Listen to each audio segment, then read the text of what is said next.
हरि ओम नमस्ते सहस्रमूर्तये सहस्रपादाक्षिशिरोर्बाहवे सहस्रनाम्ने पुरुषाय शाश्वते सहस्रकोटियुगधारिणे नमः। नमः कमलनाभाय नमस्ते जलसायिने नमस्ते केशवानन्त वासुदेव नमस्ते वासनादेवासुदेवस्य वासितं भुवनात्रयं सर्वभूतनिवासोऽसि वासुदेव नमोऽस्तुते। शङ्करं शङ्कराचार्यं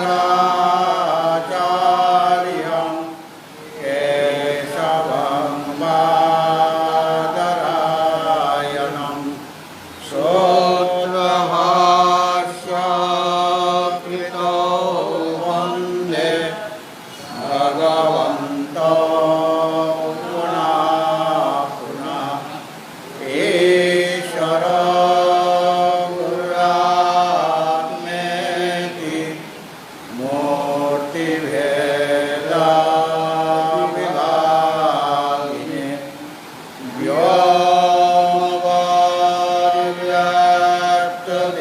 व्योमवद्व्याप्तदेहाय दक्षिणामूर्तये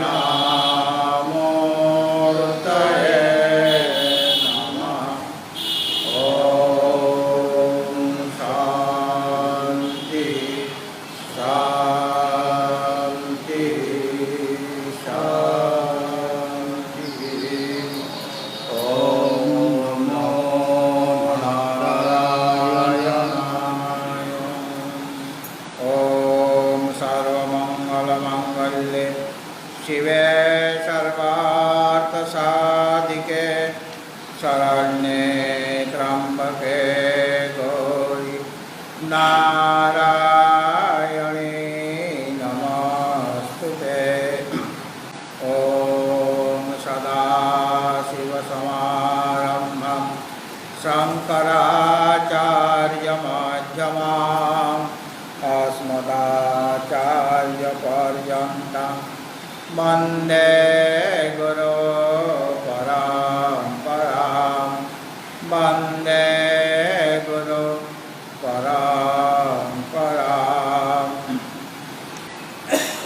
भगवद्भक्तजन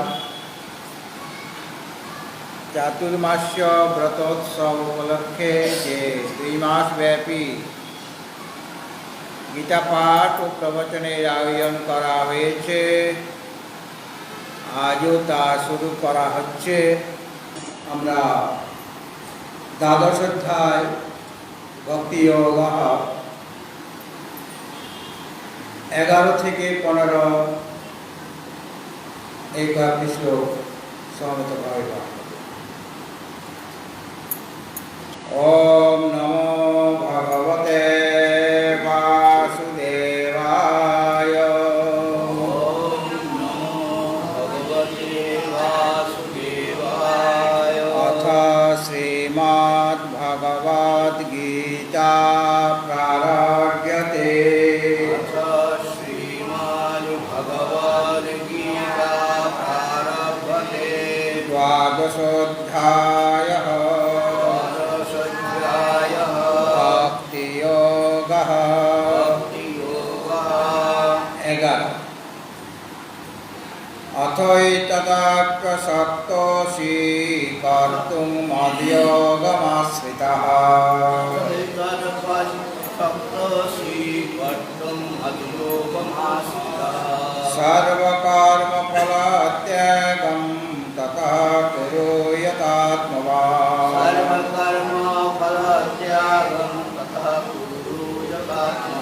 श्रेयो हि ज्ञानमभ्यासात् ज्ञानाध्ययनं विशिष्यते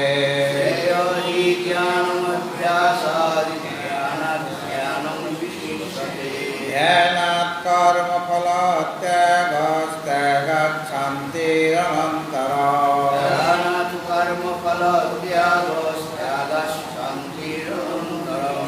अद्वेष्टा सर्वभूतानां मैत्रः करुण एव च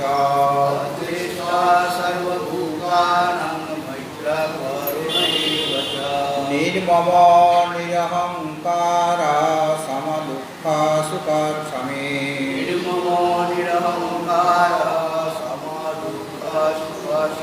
सन्तुष्टः सततं योगी यतात्मा दृढनिश्चयः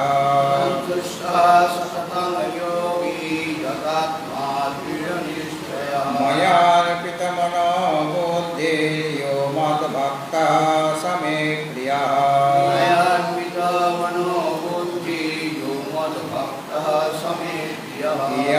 यस्मान्नोद्विजते लोको लोकान्नोद्विजते च यः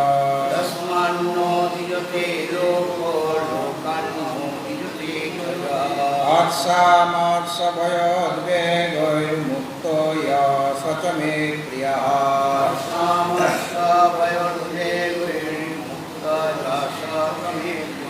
हर्षामर्षभयोद्वेगैर्मुक्तो यः स च मे प्रियः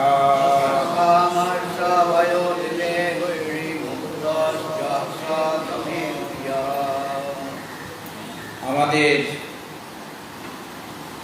পাঠের আলোচ্য বিষয় নবম অধ্যায় রাজবিদ্যা রাজগুহ্য যোগ।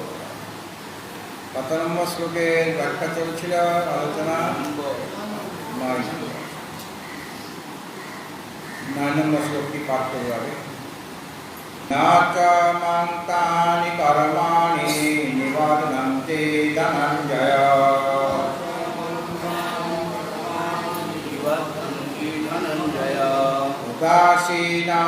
উদাসীনাবদাসীনাম আসক্তাং তেষু কর্মসু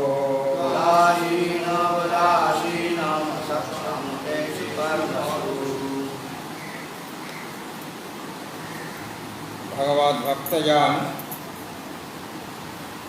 ভগবান অর্জুনকে বলছেন, হে ধনঞ্জয়, তেষু কর্মসু আসক্তম, এই যে সৃষ্টি স্থিতি লয় ইত্যাদি কর্ম আমি করে থাকি, সেই সমস্ত কর্মে আসক্তম অনাসক্ত হয়ে পড়ে। কিরকম? উদাসীনবৎ, উদাসীনের মতো। আর কি না উদাসীনবৎ, অনাসক্ত হয়ে করি প্রথমত, দ্বিতীয়ত উদাসীনের মতো ওই কর্মগুলি করি, সৃষ্টি স্থিতি লয় ইত্যাদি। এইভাবে আসীনাম, এইভাবে আমি অবস্থান করি। দুইটা জিনিস বলতে, অনাসক্ত হয়ে আমি কর্মগুলি করি, আরেকটা উদাসীনবৎ, উদাসীনের মতো কর্ম করি। এইভাবে আমি আসীনাম, আমি অবস্থান করি, বিদ্যমান আছি। মাং তানি কর্মাণি ন নিবধ্নন্তি, আমাকে ওই সমস্ত কর্ম, আমার দ্বারা যা যা কর্ম হয়ে থাকে সেই কর্মগুলি আমাকে আবদ্ধ করতে পারে না। ন নিবধ্নন্তি, আমাকে আবদ্ধ করতে পারে না। আমরা যখন কর্ম করি, শুভ কর্ম বা অশুভ কর্ম, সেই কর্মের ফল আমাদের ভোগ করতে হয়। কর্মটা কিভাবে হয়? অবিদ্যা কাম কর্ম।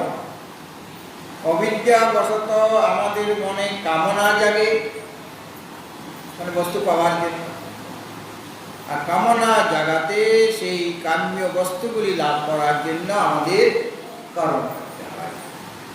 আর সেই কর্মের ফল ভোগ করার জন্য আবার আমাদের নতুন নতুন জন্মগ্রহণ করতে হবে। হ্যাঁ, আবার প্রারব্ধ কর্মের ফল ভোগ করা সমাপ্ত হলে মরণ, তারপরে আবার জন্ম।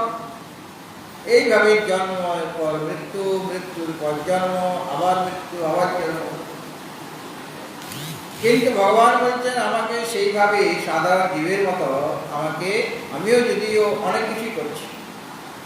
আর অবতার রূপে ভগবান তো তিনটা বিশেষ কর্ম করেন, পরিত্রাণায় সাধুনাম, বিনাশায় চ দুষ্কৃতাম, ধর্ম সংস্থাপনার্থায় সম্ভবামি যুগে যুগে।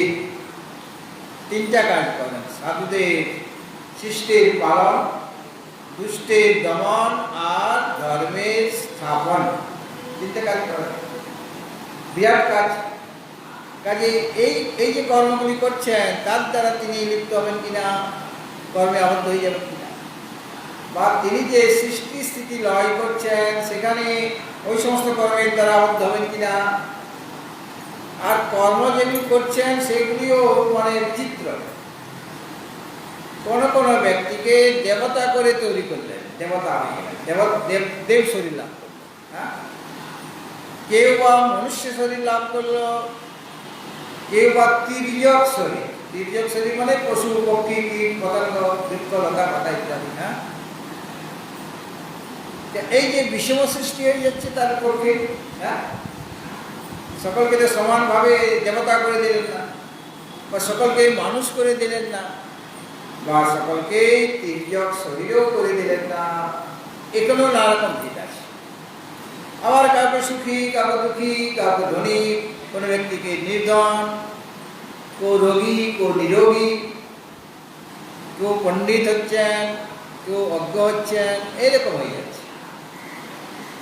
তো এইগুলির দ্বারা তো তার আরেকটা দোষ হচ্ছে আছে, বৈষম্য আর নৈর্ঘ্য, বিষমতা, অর্থাৎ সমভাবে তৈরি করলেন না, সকলকে সমান সুযোগ দিলেন না, সকলকে দেব শরীর দিলেন না, বা সকলকে মনুষ্য শরীর দিলেন না। সেখানেও বিষমতা আছে কিনা? উনি দেবতা হয়েছেন, উনি মানুষ, উনি পশু, পক্ষী, কীট, পতঙ্গ। আবার যে মানুষগুলি সৃষ্টি করলো, কেউ 3.5 হাত লম্বা, কেউ বা আরো বেশি লম্বা হয়ে গেল, আছে না মানুষের?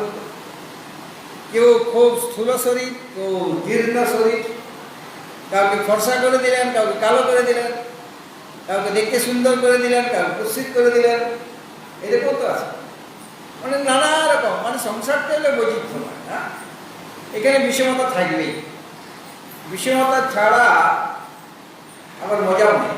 হ্যাঁ, সব সময় যদি সূর্যের প্রকাশ থাকতো তাহলে ভালো লাগতো কি? একটু অন্ধকারও প্রয়োজন, চন্দ্রমারও প্রয়োজন আছে, জ্যোৎস্নারও প্রয়োজন আছে। সূর্যের কিরণের যেমন আমাদের দরকার, সেরকম চন্দ্রমার যে জ্যোৎস্না, সেই জ্যোৎস্না পান করে অনেকে বেঁচে থাকে। সূর্যের কিরণ আমাদের শরীরে অনেক সাহায্য করে, বৃষ্টি হতে সাহায্য করে, শস্য উৎপাদনে সাহায্য করে, কাপড় শুকাতে সাহায্য করে। হ্যাঁ, তাহলে কাপড়কে শুকাতেই যাচ্ছে না, শুকাতেই পারছি না।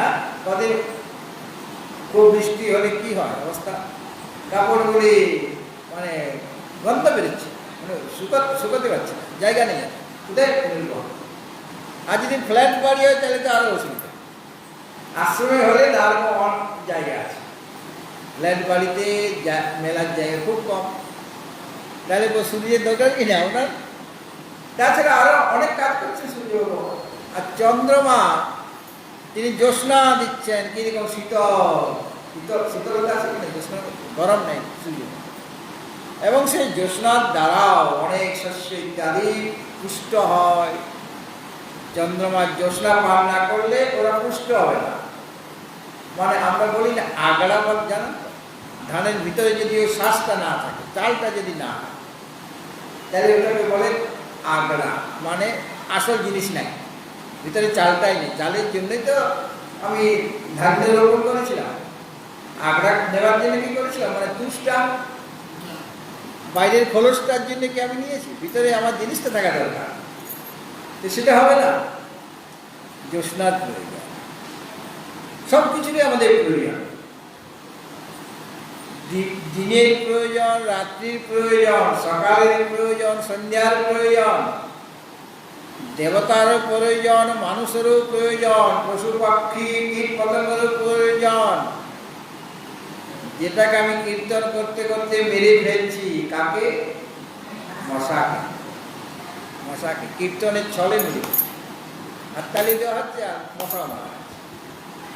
আমি মনে করছি এর কোনো প্রয়োজন নেই সাধারণ দৃষ্টিতে, সাধারণ বুদ্ধিতে বলে, কিন্তু ওটা তো ভগবত সৃষ্টি। কোনো না কোনোভাবে সেও এই সংসার যে চক্র চলছে ওদের সাহায্য করছে, যেটা আমরা বুঝতে পারছি না। ভাবছি ডেঙ্গু হয়ে যাবে, অমুক হয়ে যাবে, রোগ যাওয়া হয়ে যাবে, হ্যাঁ, সেটা তো একটা দোষ তো আছে, কিন্তু গুণও কিছু আছে। ওই মশা খেয়ে কত প্রাণী বেঁচে থাকে, টিকটিকি মশা তার খাদ্য, টিকটিকিকে তো খাবার দিতে হবে ভগবানকে। তো মশা আর কীট পতঙ্গ টিকটিকি খেয়ে বেঁচে আছে। এইভাবে সকলেরই প্রয়োজন আছে সংসারে। তো সংসার বৈচিত্র্যময়, এখানে বিষমতা থাকবেই, এটাই হলো সংসারিক ধর্ম। বিষমতা না থাকলে সংসার মানে সকলেই সমান, সব ছেলে হয়ে গেল, মেয়ে হলো না, বা সব মেয়ে হয়ে গেল। এখানে ছেলেরও প্রয়োজন, মেয়েরও প্রয়োজন, এবং সমানভাবে প্রয়োজন। হ্যাঁ, ছেলের যতখানি সংসারের প্রতি বা সমাজের প্রতি দায় দায়িত্ব আছে, মায়েদেরও ততখানি দায় দায়িত্ব আছে। তারা অনেক কাজ করছেন যেগুলি আমরা বুঝতে পারছি না, আমরা বলি উনি গৃহবধূ। আর এই গৃহবধূ না থাকে তোমার সংসার করতে বেশি দিত। হ্যাঁ, তুমি যদি মাকে গৃহবধূ রূপে না পেতে, মানে ঘরের মধ্যেই আছেন, ভাবছেন যে ও তো সিরিয়াল দেখে সময় কাটায়, কিন্তু সে যে কত কাজ করছে সেটা তো না দেখলে বিশ্বাস করা যায় না। আবার তারা অফিসে যাচ্ছেন, ব্যবসা বাণিজ্য করছেন, বা আরো অনেক কাজ করছেন, বিমান চালাচ্ছেন, আবার সেনাবাহিনীতেও আছে, যুদ্ধ করছে, আবার ডাক্তার আছে, ইঞ্জিনিয়ার আছে, সব রকম আছে। অর্থাৎ সব রকম কাজ করার ক্ষমতা তাদেরও আছে। এই যে যদি বৈচিত্র্য না থাকতো, নারী পুরুষের ভেদ না থাকতো, মানে সব নারী অত সব, তাহলে কেমন সমাজটা হয়তো বিচিত্র সংসার, কোনো আনন্দ পাওয়া যেত না। হ্যাঁ, কোনো আনন্দ আমরা লাভ করতে পারতাম না। সুতরাং ভগবান সেইভাবে সৃষ্টি করেছেন, কিন্তু সৃষ্টি এইরকমভাবে করাতে তার উপর নানা রকম দোষারোপ হয়ে যাচ্ছে। কি দোষারোপ? একটা লোক বৈষম্য সৃষ্টি করছেন, কেন এরকমভাবে সকলকে দেবতা শরীর করলেন না, এরকম বিভাগ কেন? দেবতা, মানুষ, পশু পক্ষী, কীট পতঙ্গ ইত্যাদি, বা কেউ সুখী কেউ দুঃখী, বা মানুষের নিজেদের মধ্যেও এইরকম ভাবে ধনী নির্ধনী, বা রোগযুক্ত শরীর বা রোগরহিত শরীর, বিষমতা কি কারণ? ভগবান কাউকে ভালোবাসেন, কাউকে ভালোবাসেন না, তার রাগ এবং দেশ আছে, তার প্রিয় এবং অপ্রিয় আছে। প্রিয় ব্যক্তিকে ভালোভাবে রাখছে, অপ্রিয় ব্যক্তিকে একটু কষ্ট দিচ্ছে। ভগবানকে এরকম কষ্ট এরকম দিতে পারেন? সকলকে তিনি সমান দৃষ্টিতে দেখেন। সমহং সর্বভূতেষু নমে দেশু অস্তি ন প্রিয়। আমার কাছে সকলেই সমান, কেননা আমরা তো সকলেই তারই সন্তান। মানুষ বলো, দেবতা বলো, পশু পক্ষী বলো, গাছপালা বলো, কার সন্তান? সে অমৃতের সন্তান। সুতরাং তিনি তো সকলের জন্য সমানভাবে রয়েছেন, সকলের হৃদয়ের মধ্যে তিনি সমানভাবে বিরাজিত হয়ে আছেন। সমহং সর্বভূতেষু, আবার সমভাবে রয়েছেন। আবার ঈশ্বর সর্বভূতানাং হৃদয়েষে তিষ্ঠতি, সমস্ত প্রাণীর হৃদয়ে আছেন। একটা মশার মধ্যে আছেন, একটা মাছির মধ্যে ভগবান আছেন, তারও হৃদয় আছে। মশার হৃদয় আছে কিনা, তার মন বলে কোনো জিনিস আছে কিনা? আপনি মারতে যাচ্ছেন, ফুরুত করে সে পালিয়ে গেল। গালে বসেছে, আপনি মারতে যাচ্ছেন, পালিয়ে গেল, হাত থেকে কোথায় লাগলো? আপনার গালে, গালটা লাভ হয়ে গেল। হ্যাঁ, এরকম হয় কিনা? একটা মন আছে, সে বুঝতে পারছে আমার মারতে আসছে, যখন হাতটা এগিয়ে গেল না, এই যে একটা যাওয়ার একটা যে আওয়াজ হচ্ছে, সেটা ওরা বলতে পারে যে আসছে হাত, একটা স্পন্দন হচ্ছে। সেই স্পন্দনটা সে বুঝতে পেরে ওখান থেকে পালিয়ে যাওয়ার চেষ্টা করে। কোনো সে পালাতে পারে, কোনো সে পারল না। শেষ করতে করছে, সে নিজের প্রাণটাকে বাঁচাবার জন্য। তার মন আছে, তার বেঁচে থাকা ইচ্ছাও আছে। ওই শরীরটা তার কাছে ফেলনা না। আমার কাছে মনে হচ্ছে এই শরীরটা দেখে কী লাভ, আর তার কাছে মনে হচ্ছে মানুষ কি বোকা রে, এতদিন বাঁচে কেন, আরে বারবার জন্ম বারবার মরণ, কি আনন্দ। কথা বলছে, হয়তো বলতে পারে এরকম। হ্যাঁ, মানে আমরা যখন যে শরীরে থাকি সেই শরীরকে আমার কাছে প্রিয় বলে মনে হয়।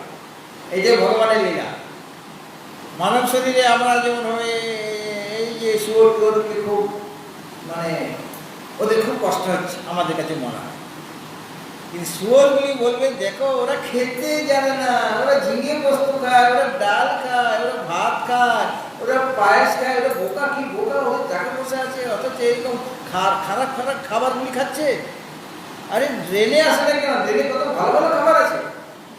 শুয়োরগুলি বলছে, অনেকদিন তাদের বলার ক্ষমতা থাকতে তাহলে বলতো যে ড্রেনে এত ভালো খাবার বিনা পয়সায় পাওয়া যাচ্ছে, আর সে টাকা খরচ করে ওই আলতু ফালতু জিনিসগুলি কিনে নিয়ে আসে।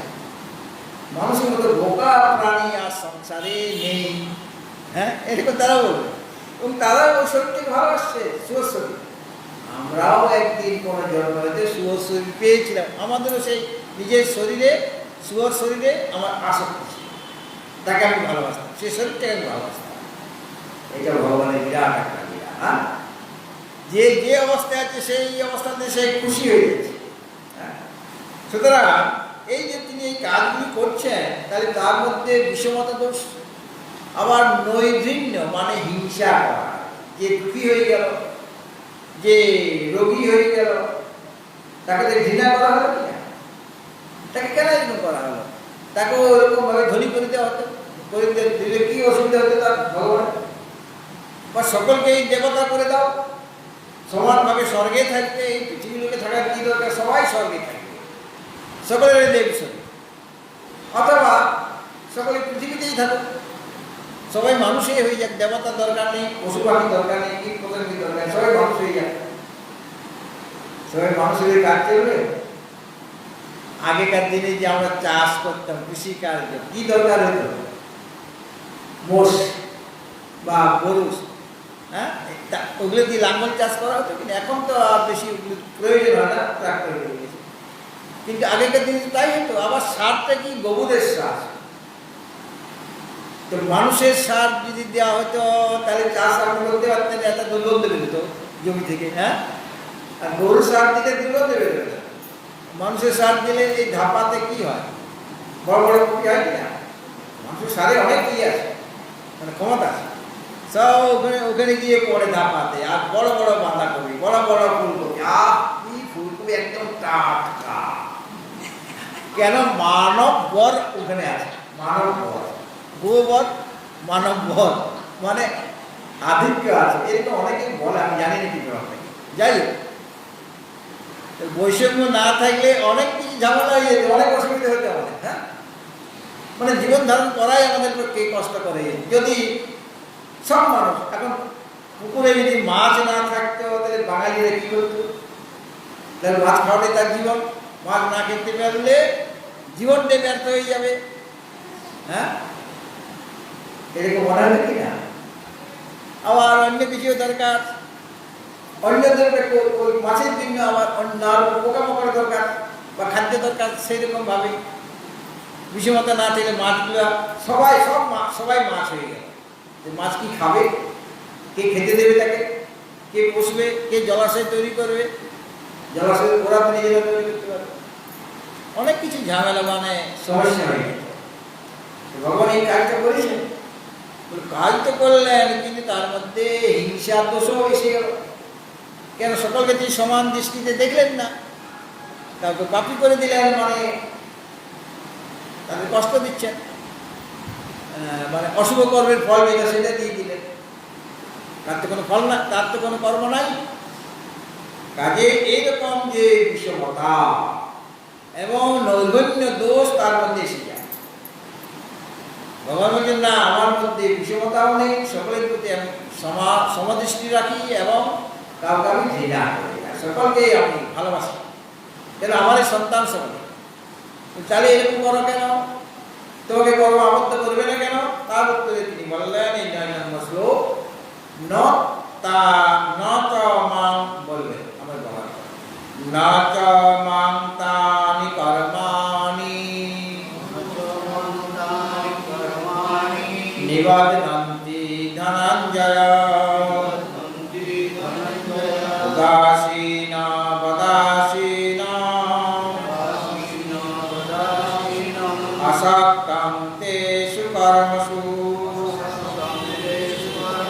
তেষু কর্মসু, ওই যে কাজগুলি আমি করি, কি কাজ আগে বলা হয়েছিল? সৃষ্টি স্থিতি আর লয়, এই অধ্যায়ে বলা হয়েছিল।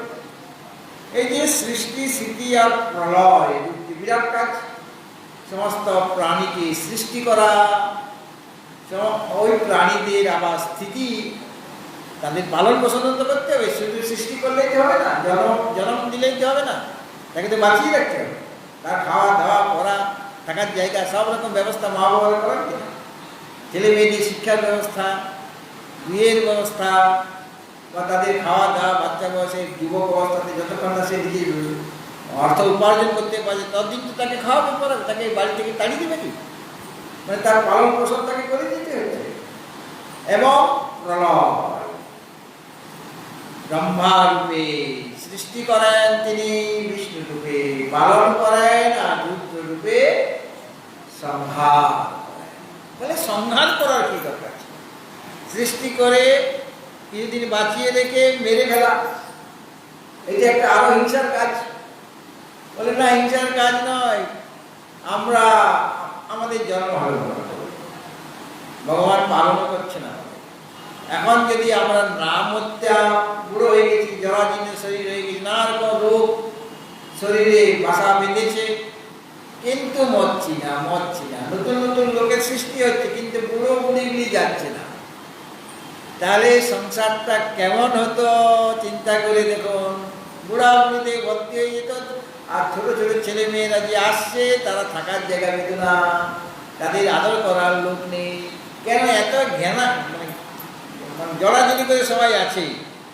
2 গজ দূরত্ব কেন, এক ইঞ্চি দূরত্ব পাওয়া যাবে না। এখন তো বলছেন অন্তত 2 গজ দূরত্ব বা 1 মিটার। করোনা হয়ে গেলে 1 মিটার, হ্যাঁ, দূরত্ব বজায় রাখতে মাস্ক করতে হবে। কিন্তু সেটা করা সম্ভব থেকে একদিন হলে একসাথে 100 লোক ফটাফট মরে, কিন্তু মরবে না, রোগে ভুগবে অথচ মরবে না। হ্যাঁ, এই জন্য সংহারের প্রয়োজন আছে। আবার নতুন করে সৃষ্টি হবে। আমার শরীরটা জীর্ণ হয়ে গেল মানে কি, এর দ্বারা কাজ হচ্ছে না, এখন আরেকটা নতুন শরীর আমার চাই, তাই না?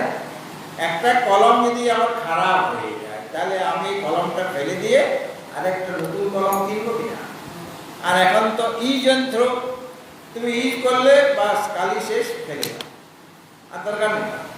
এমন ব্লেড বেরিয়েছে, মানে দাড়ি কাটার জন্য, তুমি করো, যতদিন পারলে করলে, তারপরে তো ফেলে দাও, ওটা কাজে লাগে, আর তো নতুন কি। হ্যাঁ, যন্ত্র তো আমাদের একটা যন্ত্র জন্ম হলো, আবার থ্রো, কিন্তু থ্রো করলে গিয়ে ওটাকে আবার রিসাইকেল করে আসে, অর্থাৎ আরেকটা নতুন শরীর সে লাভ করবে। সব জিনিস তো মারা গেল না, শুধু স্থূল শরীরটা নষ্ট হয়ে গেল, কিন্তু আরো যে সূক্ষ্ম শরীর আর কারণ শরীর আছে সেটা তো আমি নষ্ট করতে পারিনি। বারবার আমার জন্ম মৃত্যুটা কার? ওই স্থূল শরীরের। সূক্ষ্ম শরীর মারা যায় না, সূক্ষ্ম শরীরকে এত সহজে মারা যায় না। কারণ শরীর না মরলে সূক্ষ্ম শরীর মরবে না। কারণ শরীর থেকে অজ্ঞান, তাহলে অজ্ঞানকে মারতে হবে, তবে গিয়ে সূক্ষ্ম শরীর মারা যাবে। কারণ অজ্ঞানকে আশ্রয় করে সূক্ষ্ম শরীরটা আছে। অজ্ঞানকে কিভাবে মারবো? কারণ শরীরকে জ্ঞানের দ্বারা, জ্ঞাননাশ আত্মজ্ঞান। সুতরাং আত্মজ্ঞানের দ্বারা কারণ শরীর যখন নষ্ট হয়ে গেল, তখন সূক্ষ্ম শরীরটা থাকবে কোথায়? তার আশ্রয় নেই, এই সেও মারা গেল। আর সূক্ষ্ম শরীর না থাকলে কে স্থূল শরীর গ্রহণ করবে? কারণ স্থূল শরীর সূক্ষ্ম শরীরকে আশ্রয় করে থাকে। অতএব 3টা শরীরকে বিনাশ করতে হবে। কিন্তু এই যে আমাদের যে স্থূল শরীর, সকলের স্থূল শরীর একরকম হচ্ছে না, ভিন্ন ভিন্ন হয়ে যাচ্ছে, বা সকলে একই রকম শরীর পাচ্ছে না। তো এই যে 3টা কাজ ভগবান করছেন, সৃষ্টি স্থিতি আর লয়, জন্মাদি অস্য জাতম যারা ব্রহ্মসূত্র পড়েছেন তারা জানেন, আপনারা যারা উপস্থিত আছেন তারা কেউ পড়েন, আর যারা পড়েছেন তারা আসতে পারছে না, বয়স হয়ে গেছে।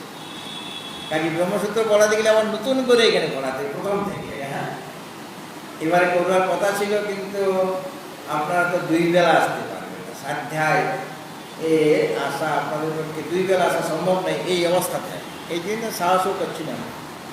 যাই তেসু কর্মসু, এই যে আমি আমার যে কর্মগুলি, বিশেষ কর্ম 3টা, সৃষ্টি স্থিতি আর লয়, এগুলো সব কর্ম। সৃষ্টি করাটা একটা কর্ম, পালন করাটাও একটা বিরাট কর্ম, আর সংহার করাটাও একটা বিশেষ কর্ম। এই যে কর্ম, এই কর্মগুলি আমি কিভাবে করি? অসক্তম, অনাসক্ত হয়ে করি। একটা কর্মকে আসক্ত হয়ে করা যায় আর অনাসক্ত হয়ে করা যায়। যদি আসক্ত হয়ে করি তাহলে সেই কর্মের মধ্যে আমার কর্তৃত্ব অভিমান এসে গেল। হ্যাঁ, অভিমান আসবে কিনা যে কর্মটা আমি করছি, কর্মে আসক্ত হয়ে করছি, মানে কর্মটা কর্তা আমি, কর্তৃত্ব অভিমান এসে গেল। আর তার ফল যদি আমি চাই, ওই কর্মের ফল আমার চাই, তাহলে পর ভোক্তৃত্ব অভিমান আমার এসে গেলে, এই কর্ম আমি করেছি, তার ফল আমি ভোগ করব। 2টা জিনিস আমার এসে যাবে, কর্তৃত্ব অভিমান আর ভোক্তৃত্ব অভিমান। মানে আমি নিজেকে কর্তা আর ভোক্তা মনে করব, তাই তো?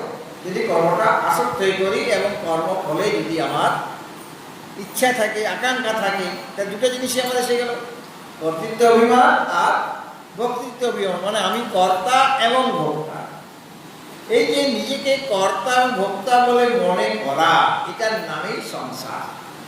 কর্তৃত্ব ভোক্তৃত্ব অভিমান লক্ষণ সংসার। সংসারের ডেফিনেশন হচ্ছে যেখানে কর্তৃত্ব আছে এবং ভোক্তৃত্ব আছে, সেটাই সংসার। সংসার মানে এই নয় যে বিয়ে শাদী করলেই সংসার হলো, ঘর ছেড়ে যদি গিরি গুহায় চলে যায়, বন জঙ্গলে চলে যায়, তাহলে আমি অসংসারী হয়ে গেলাম, তা তো নয়। সেখানে গিয়েও যদি আমি নিজেকে কর্তা এবং ভোক্তা বলে মনে করি, গিরি গুহায় আছি, বন জঙ্গলে আছি, পাহাড় পর্বতে বা গাছতলায় আমি আছি, অবস্থান করছি, কিন্তু আমি কর্তা ভোক্তা, আমি এত তপস্যা করছি, এই সেই তপস্যা পর আমি ভোগ করবো, তাহলে আমি কর্তা ভোক্তা হয়ে গেলাম। তার মানে সংসার আমার পেছনে পেছনে গেছে। কেবল বিবাহ শাদী বা দাম্পত্য জীবন পালন করলে যে সে সংসারী হলো এমন কথা না। বিয়ে না করলেও সংসারী হতে পারে, বিয়ে করলেও সংসারী, আর বিয়ে করলেও অসংসারী হতে পারে, বিয়ে করেও অসংসারী। মানে যদি তুমি অনাসক্ত এই সমস্ত সংসারী দায়িত্বটা পালন করো, কোনো আসক্তি রাখছো না, মানে ভগবানের কাজ, আমি ভগবানের কাজ করছি, এই যে দায়িত্ব পালন করছি সংসারে, এটা ভগবান আমাকে এই দায়িত্বটা দিয়েছেন। এই দায়িত্বটা ভগবানের নির্দেশ অনুসারে সেই দায়িত্বটা আমি পালন করছি মাত্র, এটা তো ভগবানের সংসার, আমার সংসার না। এই ভাবনা যদি এসে যায় আর ফলে যদি অভিমানও না থাকে, তাহলে সে মানে ঘরে থেকেও অসংসারী হয়ে গেল কিনা? ঘরে থেকেও অসংসারী হওয়া যায়, ভক্তরা সে হতে পারেন, এরকম দৃষ্টান্ত অনেক মহাপুরুষদের মধ্যে আমরা দেখতে পাই। এই জন্য ভগবান বলছেন, আমি যে সৃষ্টি স্থিতি লয় দিয়ে 3টা কার্য করি, ওই সমস্ত কর্মটা আমি কিভাবে করি? অসক্তম, মানে সক্ত মানে আসক্তি, না সক্ত অনাসক্ত, অর্থাৎ আমি আসক্ত এই কর্মটা করছি না, যে এই কর্ম করছি এই ফলটা আমি এই ভোগ করবো, বা কর্মে আমার কর্তৃত্ব অভিমান আছে, আমি কর্তা করছি, এই ভাবনা নিয়ে আমি কিন্তু ওই সৃষ্টি স্থিতি লয় করি না। প্রথমত আমি অসক্ত হয়ে করি, কেন? আমি হচ্ছি অবিক্রিয়, কোনো বিকার আমার মধ্যে নেই। এবং অবিক্রিয় মানে কোনো ক্রিয়া নেই, কোনো বিকার নেই। যার মধ্যে ক্রিয়া থাকবে সেটা বিকার।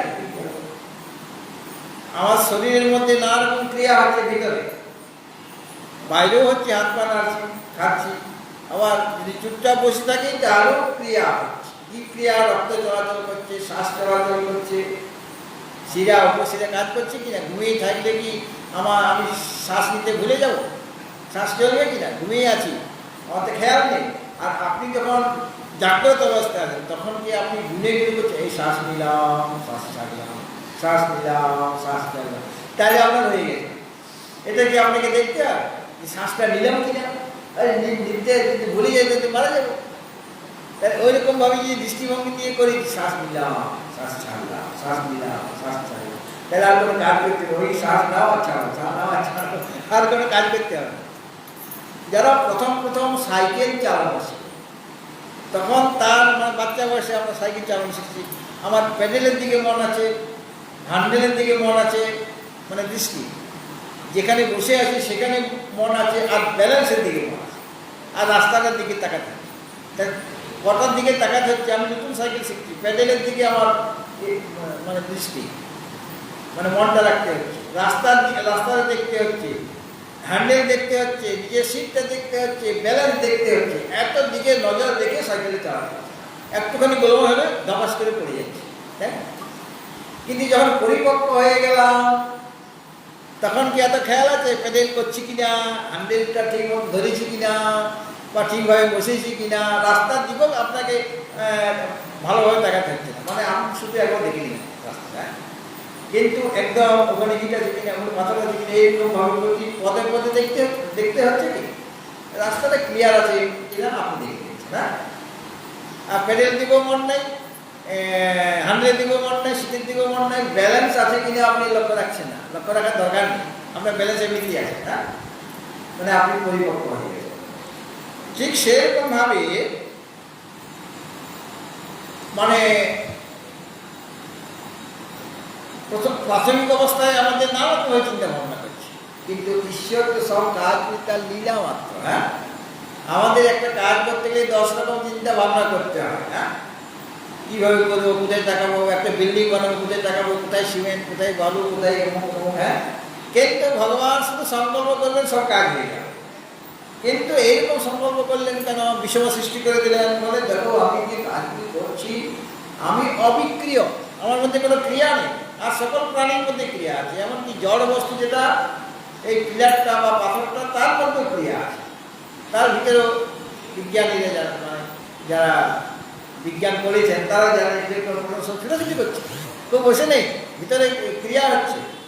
এই ধীরে ধীরে ধীরে একটা বস্তু আমি রেখে দিলাম, ব্যবহার করছি না, তবু সেটা জীর্ণ হয়ে যাবে। একটা কাপড়, নতুন কাপড় কিনেছি, 2-1 দিন ব্যবহার করার পর আলমারিতে রেখে দিলাম, অনেক সময় এরকমই হয়। তারপরে দেখা গেল 1 বছর পরে ওটা জীর্ণ হয়ে গেছে, আপনি ব্যবহার করেননি, তথাপি তাড়াতাড়ি আপনি যদি ব্যবহার করতেন তাহলে একটু দেরি হতো, জীর্ণ হতে দেরি লাগবে, কারণ সেই সেবা যত্ন পেত, বলতে সেবা যত্ন পাচ্ছে না, আলমারির ভিতরে দুর্গন্ধ এসে যাচ্ছে, তার মধ্যে কাপড়টার মধ্যে দুর্গন্ধ, একটা গোবর ভাব এসে যাচ্ছে, আর তাকে উল্টে পাল্টে দেখছেনও না, কাছাকাছিও ব্যাপার নেই, ময়লা জমছে বলে, আর ধীরে ধীরে ওটা আপনি করতে গেলেন আর কাপড়টা ছিঁড়ে গেল, নতুন কাপড়টা ছিঁড়ে গেল, কেন 1 বছর পর সেটা আপনি করছেন। হ্যাঁ, এইভাবেই আমাদের শরীরটা জীর্ণ হয়ে যায়, যেহেতু ভিতরে ক্রিয়া চলছে। কিন্তু ভগবান বলছেন আমি অবিক্রিয়, আমার মধ্যে কোনো ক্রিয়া নেই, আমি অবিকারী স্বভাবযুক্ত, অতএব কোনো অবস্থাতে আমি বিকার প্রাপ্ত হই না, কোনো বিকার আমার মধ্যে আসে না। আমাদের মধ্যে 6টা বিকার আছে, জায়তে, অস্তি, বর্ধতে, বিপরিণামতে, অপক্ষীয়তে আর বিনশ্যতে। হ্যাঁ, জায়তে, অস্তি, বর্ধতে, বিপরিণামতে, অপক্ষীয়তে আর নশ্যতে, 6টা বিকার। কিন্তু ভগবানের মধ্যে এই কোনো বিকার আছে? হ্যাঁ, ভগবান শিব এমনিতে ছবিতে অনেক সময় অনেক কিছু দেখা যায়, কিন্তু তিনি একদম বুড়ো হয়ে গেছেন এরকম দেখা যাচ্ছে। আগে অনাদিকাল থেকে যেরকম শিবের চেহারা এখন সেই রকম, মায়ের চেহারা যেরকম সেই রকমই আছে, পাল্টেই যাচ্ছে। আর আমাদের শরীরটা বাচ্চা বয়সে কত সুন্দর ছিলাম, যৌবনে একটু সুন্দর হলাম ঠিকই, কিন্তু যত বুড়ো হচ্ছি তত আমার সৌন্দর্য ধীরে ধীরে নষ্ট হয়।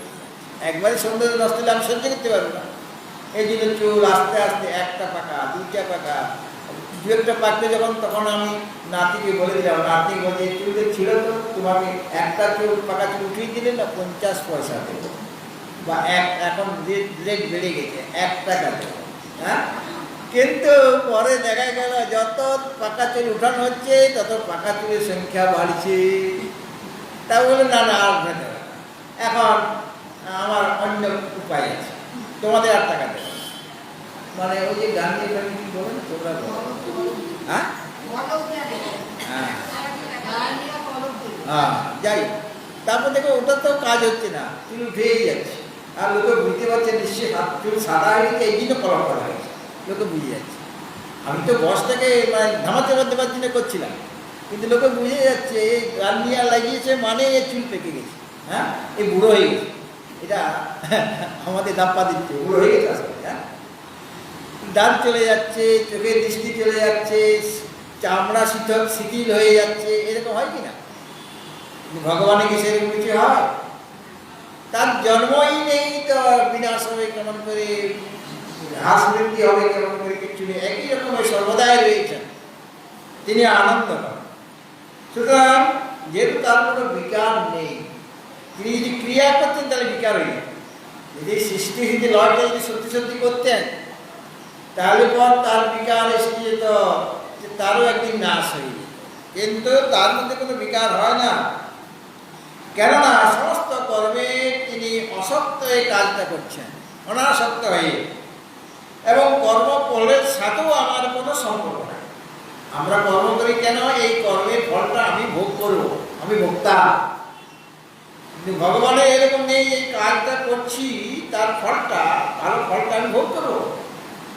আমরা অনেক সময় কি করি, শুভ কর্মের ফলটা ভোগ করতে চাই, আর অশুভ কর্মের ফল যে দুঃখ, সেটা আমি করি না, এটা তো হাতে করেছে, হাতে দেবতা ইন্দ্র, দেবরাজ ইন্দ্র। কাজে গরুটা কে মেরেছে? ইন্দ্র মেরেছে। হ্যাঁ এটা কিন্তু গল্প আছে না?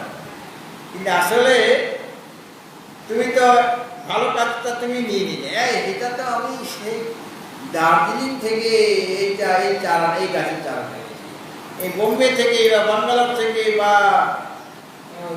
কেদারনাথ থেকে বা বদ্রীনাথ থেকে এই এই ফলের গাছটা এনেছি, বা এই গাছের বীজ বা চারা আমি এনেছিলাম। তবে তো গিয়ে এই বাগানটা এত সুন্দর করে সাজাতে পেরেছি। আর খারাপ হলে কোনো গাছ মরে গেলে আরে হাতে দেওয়াতে ওই তো কিছুই জানে না, গাছটা আমার মেরে দিল। হ্যাঁ উনি গাছটা আমার মেরে দিল, আর যে গাছটা ভালো লক্ষ্য করে উঠছে ওই গাছের পরিচর্যা তো আমি করছি, আর ওটা ইন্দ্র পরিচর্যা করতে গেছিল মানায়, ইন্দ্র জানে না। হ্যাঁ এরকমভাবে আমরা অন্যের উপরে দোষ লাগি। মানে কর্মের ফলটা আমি চাই, শুভ কর্মের ফল ভোগ চাই, মানে চাই, কিন্তু আমাদের দুই রকমের ফলই ভোগ করতে হবে। কিন্তু ভগবানের কর্মে তার অভিমান নেই, অনাসক্তই কর্মটা করছে, আর কর্মফলও তাকে লিপ্ত করতে পারে না, কর্মফলে তার অভিমান নেই। অর্থাৎ কর্মফলটা আমি ভোগ করবো এরকম তার অভিমান কিছু নেই। কেন নেই? আত্মকাম, তার তো কোনো কামনা নেই, তার তো কোনো মানে প্রাপ্তব্য বস্তুই নেই। আমার কাছে প্রাপ্তব্য বস্তু আছে, অমুক জিনিসটা আমার পেতে হবে, তাহলে অমুক জিনিসটা পাওয়ার জন্য আমাকে কর্ম করতে হবে, তবে তো ওই জিনিসটা আমি পাবো।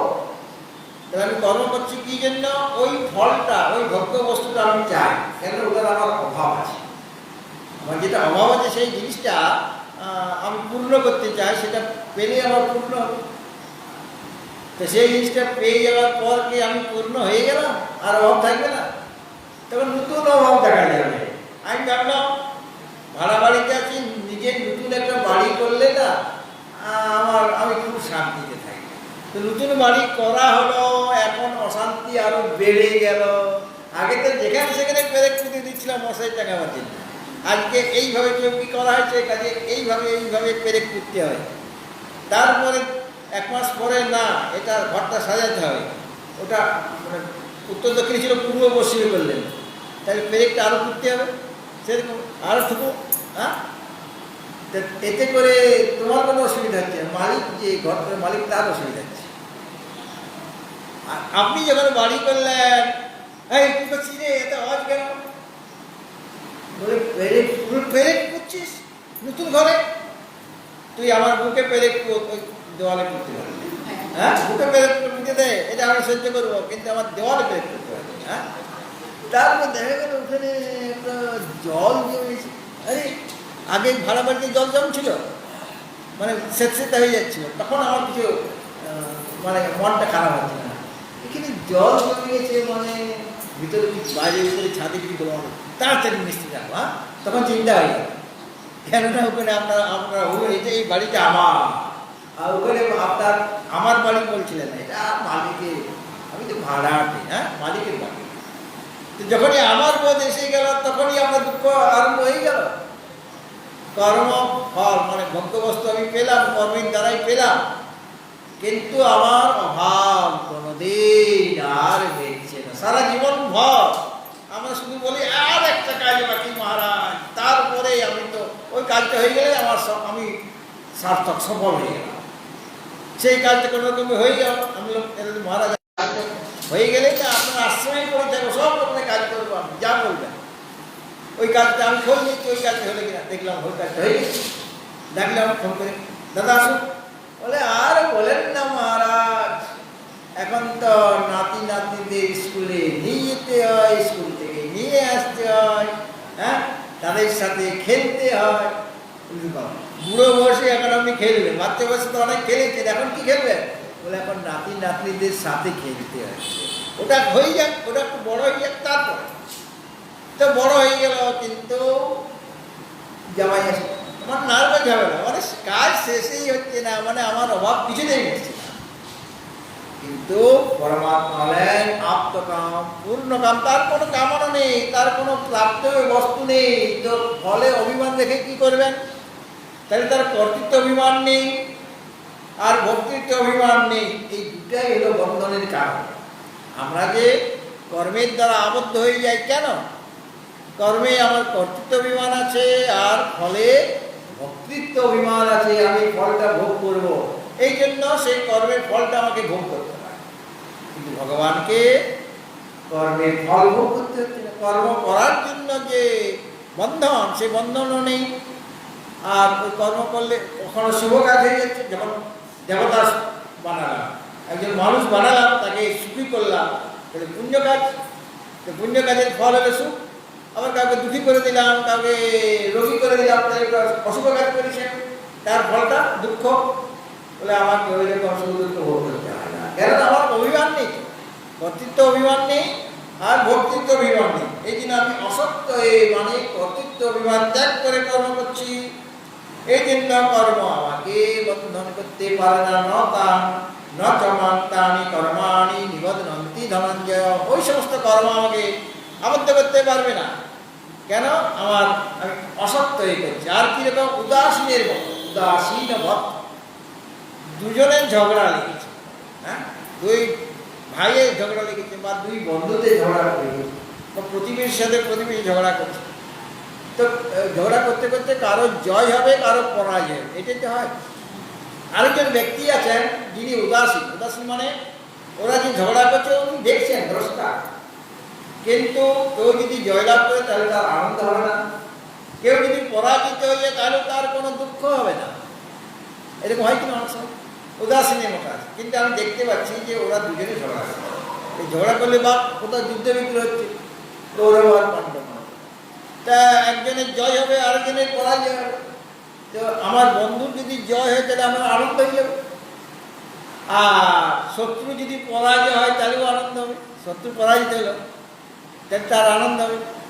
অথবা মিত্রের পরাজয় হয়ে গেল তাহলে আমার দুঃখ হবে, আর শত্রুর জয় হয়ে গেল তাহলে আমার দুঃখ হবে কিনা?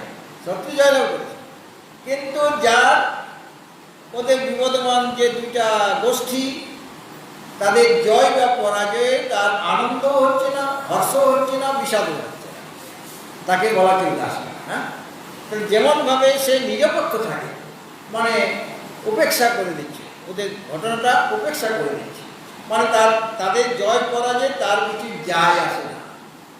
ঠিক সেরকমভাবে আমি যে সৃষ্টি স্থিতি লয় করি, এই উদাসীনের মতো করি।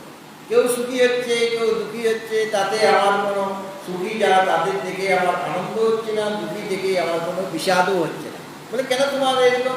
তুমি কি দয়ালু নও? বলে আমি কি করব, যেরকম গাছের বীজ হবে সেই রকম তো ফলটি হবে। ধানের বীজ রোপণ করছেন আর আপনি বলছেন এখানে আম গাছ হয়ে যাক, আমের বীজ রোপণ করছেন, আমি চারা লাগাচ্ছেন, আপনি বলছেন এখানে কাঁঠাল হলো না কেন?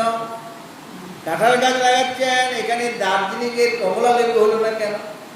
হবে কি? তো এক একটা বীজ আলাদা আলাদা, যেরকম বীজ রোপণ করা হবে সেই রকম গাছটা হবে।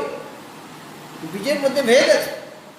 সকলেই আম গাছ হয়ে যাচ্ছে না কেন? সকলেই জাম গাছ হয়ে যাচ্ছে না কেন? সকলেই কাঁঠাল গাছ হয়ে যাচ্ছে না কেন? ভেদ আছে কিনা? কোনোটা বিচুলি পাতাও হচ্ছে, আবার তুলসী পাতাও তো হচ্ছে। বিচুলি পাতা গায়ে লাগলে আপনার চুলকানি হবে, আর তুলসী পাতা যদি কাছে পাই, আমার যদি শ্বাসকষ্ট থাকে, আর যদি তুলসী গাছের কাছে যদি বসি না, আমার শ্বাসকষ্ট দূর হয়ে যাবে। এই জন্য আগেকার দিনে দেখা যেত মৃত্যুমুখী যে ব্যক্তি, তাকে তুলসী তলায় শুয়ে দেওয়া হতো। আগেকার দিনে তো অক্সিজেন এই সিলিন্ডার ছিল না, তো তার অক্সিজেন এখন অভাব হয়ে যাচ্ছে, অক্সিজেন নিতে পারছে না। তুলসী তলায় শুয়ে দাও, মানে তুলসী তলায় শুয়ে দিলে ওখান থেকে অক্সিজেন বেরিয়ে আসে, অতি সহজে ওই অক্সিজেন সে গ্রহণ করতে পারে। এই জন্য তুলসী তলায় শুয়ে দেওয়া। তুলসী তলায় শুয়ে দেওয়া মানে এই নয় যে তাকে একদম আমি ঘর থেকে বাইরে বার করে দিলাম, তা নয়, তাকে অক্সিজেন দেওয়া হচ্ছে। তাহলে পর দেখুন, বিচুলি পাতাও আছে আর তুলসী পাতাও আছে, আবার নানা রকম গাছ আছে। তাহলে এই যে বিভিন্নতা যে দেখা যাচ্ছে, কিসের জন্য দেখা যাচ্ছে? বীজের কারণ, বীজের পার্থক্য আছে। সেরকম আমরা যে কেউ সুখী, কেউ দুঃখী, কেউ সম্মানিত ব্যক্তি, কেউ অসম্মানিত ব্যক্তি, কেউ ধনী, কেউ নির্ধনী, এর কারণ কি? সকলের কর্মবীজ আলাদা আলাদা। আমি পূর্ব জন্মে যেরকম কর্ম করেছিলাম, তার থেকে কিছুটা অংশ, যেটা নিয়ন্ত্রণ করছেন ভগবান, কিছুটা অংশ হয়ে প্রারব্ধ কর্ম, সেই প্রারব্ধ কর্মের ফল আমাকে ভোগ করতে হচ্ছে। তাহলে সেই প্রারব্ধ কর্ম অনুসারে আমার সুখ হবে বা দুঃখ হবে, এখানে ভগবানের কোনো কিছু করার আছে? আমার তো কর্মের বীজ একরকম, আরেকজনে যে সুখী তার কর্মের বীজ আরেক রকম, যে দেবত হয়েছে তার কর্মের বীজ আরেক রকম, যে সিংহ বাঘ হয়ে গেল মানে তির্যক শরীর পেয়েছে তার কর্মবীজ আলাদা। সকলের নিজে নিজে কর্মবীজ আছে। তাহলে যেরকম বীজ সেরকম তো কাজ কি হবে? আমার কর্মবীজ খারাপ, অশুভ কর্ম আমার আছে, তাহলে আমি ভাবছি আমি সুখী হয়ে যাই, কী করে হবো? আমাকে দুঃখ ভোগ করতে হবে কিনা? কেন আমার বীজটাই খারাপ, কারণ তো কর্মটাই খারাপ। সুতরাং এই যে বীজটা তো আমি নিজে তৈরি করছি, কর্মের বীজ। কেননা আমি ইচ্ছা করলে শুভ কর্ম করতে পারি, সেখানে আমার স্বাধীনতা আছে। তোমাকে যে সবসময় অশুভ কর্ম করতে হবে এরকম নয়। তুমি তোমার যদি সেরকম উৎসাহ উদ্দীপনা বা সেরকম সঙ্গ পেয়ে যাও, তোমার শুভ কর্ম হবে। আবার তুমি অনেক সময় অশুভ কর্ম করে বসছো, সেটা ভগবান বলছে না তোমাকে তুমি অশুভ কর্ম করো। ভগবান তো সকলকেই বলতেন শুভ কর্ম করো। সূর্য ভগবান পূর্ব আকাশে উদিত হলেন, হ্যাঁ, উদিত হলে সবাইকে একরকম কাজ করবে। যে ব্যবসায়িক তারা ব্যবসার কাজে গেল, যারা অফিসার তারা অফিসে যাচ্ছে, বা চোর ডাকাত তারাও তো ব্লেড নিয়ে চলে গেল পকেট মারি করবে। হ্যাঁ, তাদের তো পকেটে ব্লেড আছে। তাহলে সূর্য দিনের বেলা করতে সুবিধা, হ্যাঁ, রাত্রিবেলা অনেক সব কাজ হয় না, রাত্রিবেলা দিনের বেলাতে অনেক কাজ হয়। সুতরাং এক একজন এক এক রকম কর্ম করছেন। হ্যাঁ, যারা 2 নম্বরের কাজ করে তারা 2 নম্বরের কাজ করার জন্য, অন্যায় কাজ করার জন্য দিন হয়েছে, এখন লেগে গেল। সুতরাং এতে কি সূর্যের দোষ? সূর্যের পরিবেশটা এক একজন এক রকমভাবে কাজে লাগাচ্ছে, কেউ ভালো কাজে লাগাচ্ছে, কেউ খারাপ কাজে লাগাচ্ছে। সেরকম ভগবান আমাকে তো মানব শরীরটাও যে পেলাম সেটা তো প্রারব্ধ কর্মবশত। আর আমি যে সুখী হলাম বা দুঃখী হলাম সেটা কার জন্য? ভগবান আমাকে সুখী বা দুঃখী করলেন কি? আমার কর্মের বীজ অনুসারে আমি সুখী বা আমি দুঃখী, বা কখনো সুখ পাচ্ছি, কখনো দুঃখ পাচ্ছি, বা মানব শরীর পেয়েছি বা দেব শরীর পেয়েছি। কেন? বা সিংহ বাঘ হয়ে গেলাম, তাতে কি ভগবানের কোনো দোষ আছে? তার কি বিষমতা আছে এখানে?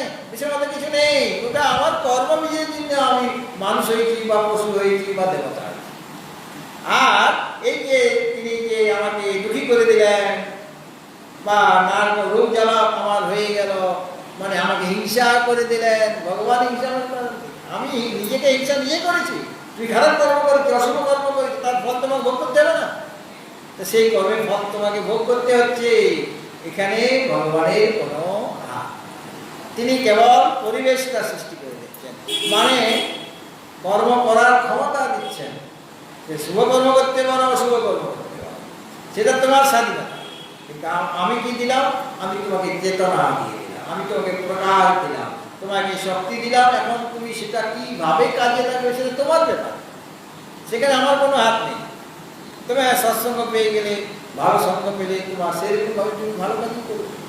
ভগবান ভক্তজন এইভাবে যে সমস্ত কর্ম আমি করছি সৃষ্টি লয়, সেখানে আমি অনাসক্তে সে কর্ম করি, মানে কর্তৃত্ব বিমান নেই, উদাসীনের মতো করি। জয় পরাজয়, অন্যের যে জয় পরাজয় বা সুবিধি হয়েছে তাতে আমার কোনো হর্ষ বা বিষাদ হয় না। এইভাবে আমার কর্তৃত্ব অভিমানও নেই আর বক্তৃত্ব অভিমানও নেই। এই কারণে যে সমস্ত উদাসীনবৎ আসীনা উদাসীনের মতো আমি অবস্থান করি, আর আমি অসক্ত এই কর্ম করি আর উদাসীনের মতো থাকি। এই কারণে ওই অসক্তম যে কর্ম, ওই সমস্ত কর্মে আমি অসক্ত হয়ে থাকি, মানে অনাসক্ত হয়ে থাকি। এই কারণে ওই সৃষ্টি স্থিতি লয় ইত্যাদি যে বিশাল বিশাল কর্ম করো, সেই কর্ম আমাকে আবদ্ধ করতে পারে। এখন ভগবান বলছেন, আচার্য শঙ্কর বলছেন, দেখো ভগবান যে কথাটা বললেন তার একটা তাৎপর্য। কি তাৎপর্য? যে আমি যেমনভাবে কর্তৃত্ব অভিমান ত্যাগ করে, ভক্তিত্ব অভিমান ত্যাগ করে কর্ম করছি, সেই কর্ম আমাকে বন্ধন করে না। সেরকমভাবে কোনো জীব যদি আমার এই ভাবটা নেয়, অর্থাৎ যদি সে কর্তৃত্ব অভিমান ত্যাগ এবং ভক্তিত্ব অভিমান ত্যাগ করে কর্ম করেন, তাহলে সেই কর্ম তাকে বন্ধন করতে পারবে না। সংসারের কাজ করছি, আমি অফিসে যাচ্ছি, ব্যবসা বাণিজ্যকে সব কিছু করছি, কিন্তু ওই অসক্তম আর উদাসীনবৎ, মানে কর্তৃত্ব অভিমান আর ভক্তিত্ব অভিমান ত্যাগ করে তুমি যদি সমস্ত কর্ম করেও থাকো, সেই সমস্ত কর্ম তোমাকে আবদ্ধ করতে পারবে না। বরং সেই কর্ম তোমার মনকে শুদ্ধ করবে, মনকে একাগ্র করবে, বুদ্ধিকে তীক্ষ্ণ করবে। কেননা ভগবান পরে বলবেন, সে সেই কর্মণ্যে বিরত সংসিদ্ধি লভতে নরঃ। নিজে নিজের কর্ম করলে পরে সে সম্যক সিদ্ধি লাভ করে, নিজে নিজের কর্ম। কিন্তু সেই কর্মটা কিভাবে করবে না? অনাসক্ত হয়ে করো, অভিমান ত্যাগ করে করো, তাহলে সেটাই ভগবানের পূজা হয়ে যাবে।